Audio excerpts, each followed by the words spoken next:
Sometimes it takes a bit to find your niche or one thing that you really like to do or even talk about stuff.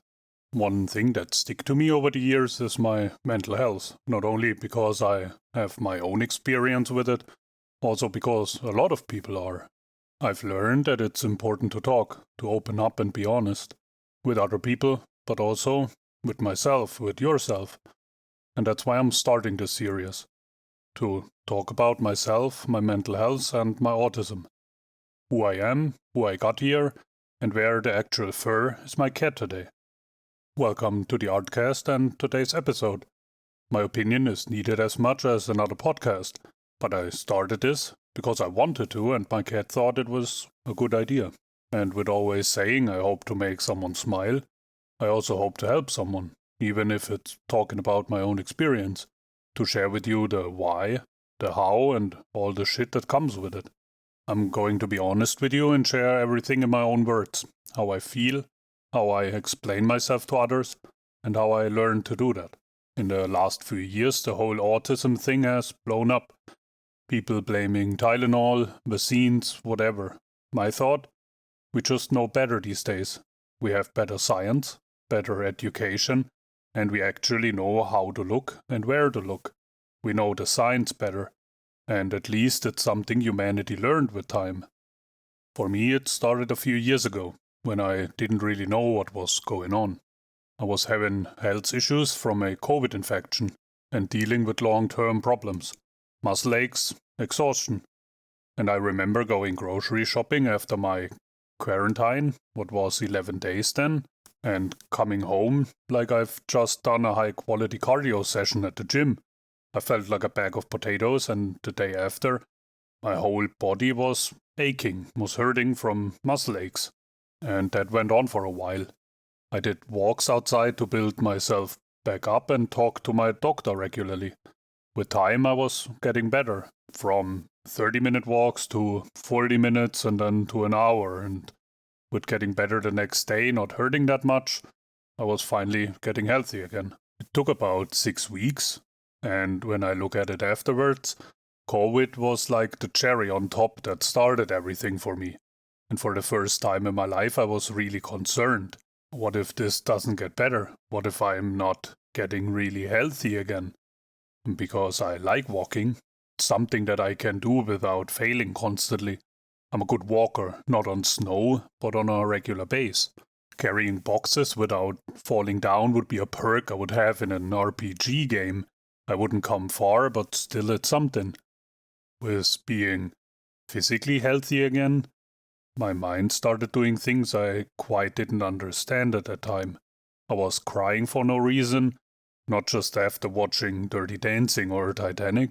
I felt like shit most of the time. Getting out of bed was hard. Doing everyday stuff was a real challenge for me. So I did the most logical thing for me at that time. I just cried and I didn't sleep well.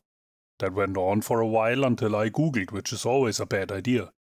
But all of this led me to talk to a friend at work who worked in the medical services.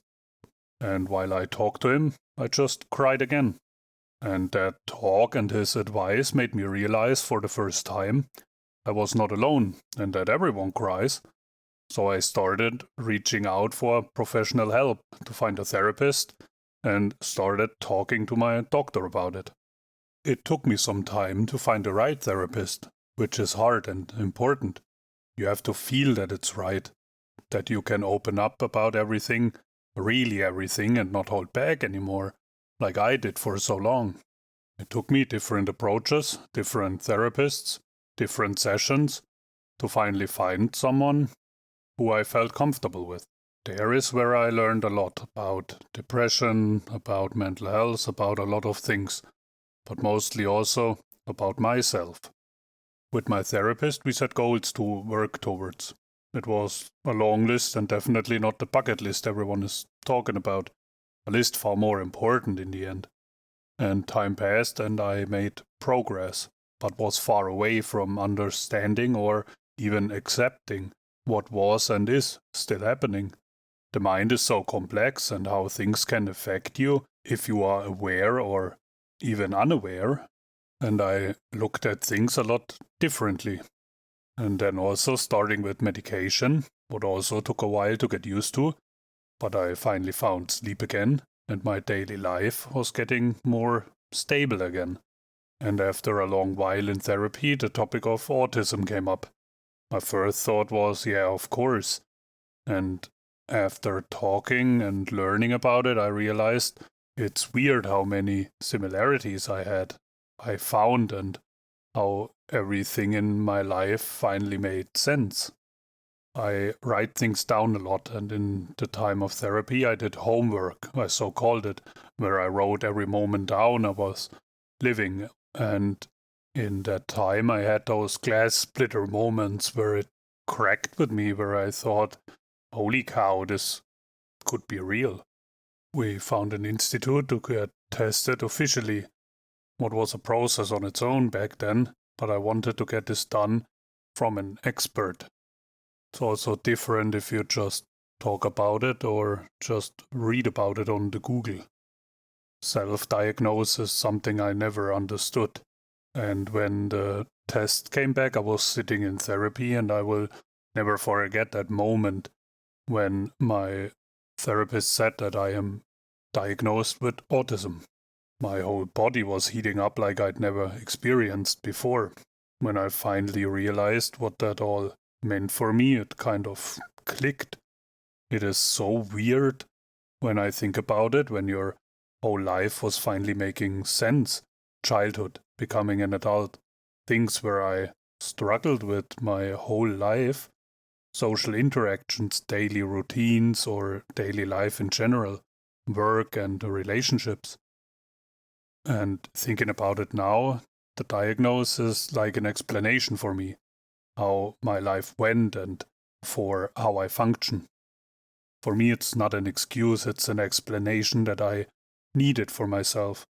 Now I could understand myself better and learn how to make my life better, how to be myself. I was a loner for most parts of my life, and outside of a relationship, I never had a lot of friends, especially when I was younger.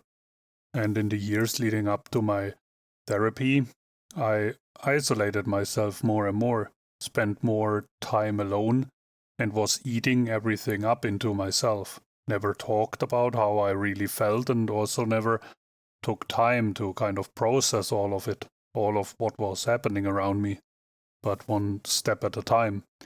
I think for an introduction, this shows you how I came here, and I just hope that you know you are also not alone. That is why I start this, because life is hard enough in its own ways, and with listening to stories, talking about our experiences, we can help others. Sometimes all it needs is a little spark or hearing someone talk about it, and it might click for you. Sharing is actually caring in its own way. While realizing back then what I was going through, I also started to volunteer in mental health nonprofits, where I'm still active, because I think it's important to help others, but you also help yourself with that. An honest thank you is more worth than something else. We should start building people up again and not bringing them down. Common sense and kindness, human decency should be on a daily basis more, and not all the shit we see every day. How people treat each other and not showing respect more. It doesn't matter where you come from, how you look, who you love, or anything like that. We are all human and we all have feelings, emotions. Everyone is different in that way, but we all have one thing in common, and that is life. We all share the same planet, and we all share being human. I always try to mix in some humor, but today was hard to find space in it, so maybe next time I have a bit more. I think it's a good way to start that series, and also where I think I found what I really want to do. And I also found my cat again, who is sleeping next to me on her pillow bed. You can't hear her, but she's with me on every episode I recorded until now. Thank you so much for listening. I hope you have a good day. Take care of yourself, and hopefully I see you soon again on my channel. Goodbye for now.